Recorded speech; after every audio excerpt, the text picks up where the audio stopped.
Nah, Imam Syafi'i memberikan tips, ada 3 hal yang menjadikan akal manusia itu semakin cerdas. Yang pertama apa? Mujalasatul ulama, duduk dengan ulama. Kalau mau cerdas, banyak duduk sama orang alim, pasti engkau semakin cerdas, karena kau datang kosong pulang bawa ilmu. Karena kau datang dalam keadaan gak takut sama Allah, gara-gara kumpul sama ulama, engkau pulang dalam keadaan takut kepada Allah subhanahu wa ta'ala. Nah, ini yang jadikan manusia cerdas apa? Duduk dengan ulama. Duduk dengan ulama itu berarti hadir majelis ilmu dan duduk bersama beliau, walaupun dalam keadaan santai. Yang namanya orang alim itu semua pembicaraannya ilmu, tindak tanduknya ilmu, gerak-geriknya ilmu, ahwaluhul ilm. Dia duduk minum, ngajarkan kau cara minum sunnahnya Nabi. Dia duduk dengan tamu, ngajarkan kau bagaimana adabnya duduknya dengan tamu. Semua orang berilmu yang ngamalkan ilmunya, yang betul-betul disebut dengan ulama, maka semua perilakunya adalah ilmu. Jadi dia, ulama ini punya 2 lisan. Ada lisan yang mengeluarkan ucapan, ada lisanul hal, keadaan yang memberikan nasihat kepada kita. Keadaannya, tindak tanduknya, perilakunya memberikan nasihat kepada kita. Yang kedua kata Imam Syafi'i bahwa mujalasatus salihin, dan duduk dengan orang yang saleh. Duduk dengan orang yang saleh ini juga akan menjadikan seseorang itu mendapatkan kecerdasan.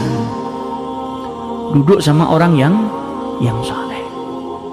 Mujalasatus salihin. Kita ini setiap hari kan minimal 5 kali minta sama Allah diberikan jalannya orang saleh. Minimal 5 kali. Ihdinas siratal mustaqim, siratal ladzina an'amta alaihim. Jalan yang kau berikan kepada mereka. Siapa mereka? Minan nabiyyin wasiddiqin wasyuhada'i wassalihin. Setiap hari kita minta sama Allah, ya Allah berikanlah aku jalannya orang yang saleh. Bagaimana supaya bisa datang mendapatkan jalannya orang yang saleh? Kumpul sama orang saleh. Minta diberikan jalannya orang soleh tapi nggak pernah duduk sama orang soleh, mustahil. Harus duduk sama orang soleh biar bisa mendapatkan jalannya orang yang soleh. Mujalasatu salihin. Dan apa manfaatnya duduk sama orang yang soleh? Manfaatnya besar. Apa manfaatnya besar?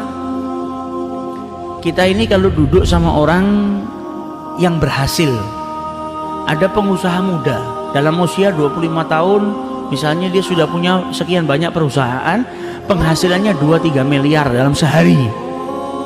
Misal, kita duduk sama orang yang seperti itu, setelah duduk ada efeknya apa?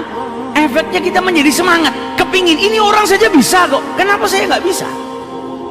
Karena kita duduk sama orang yang telah menerima buah daripada perjuangannya.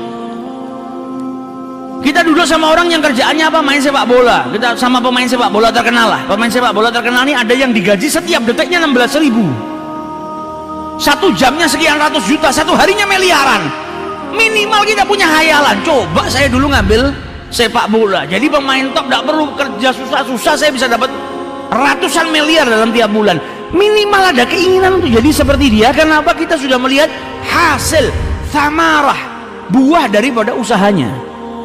Kita duduk sama orang sukses pun sama, kita punya ketularan dan punya semangat ingin jadi orang seperti itu. Karena apa? Manusia ini biasanya kalau melihat buah, kalau melihat hasil daripada upaya seseorang itu menyemangati dirinya.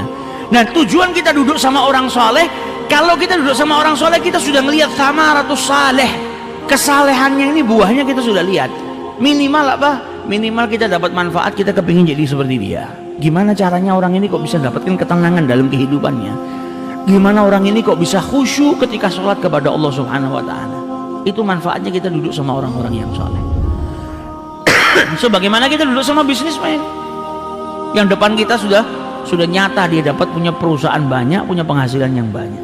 Minimal menyemangati kita duduk dengan orang-orang yang saleh. Kemudian yang ketiga kata Imam Syafi'i, wa tarkul kalam fi ma la ya'ni, dan meninggalkan ucapan-ucapan yang tidak ada manfaatnya. Beliau juga berkata, man arada an yunawwirallahu qalbahu falyatruk al-kalam fi ma la ya'ni. Siapa yang mau hatinya diberi cahaya oleh Allah Subhanahu wa taala, maka hendaknya dia meninggalkan ucapan-ucapan yang tidak ada manfaatnya. Jadi ucapan-ucapan yang tidak ada manfaatnya ini akan menjauhkan kita daripada kebaikan, yang ada akan mendekatkan diri kita kepada kerusakan. Ini ucapan-ucapan yang tidak ada manfaatnya.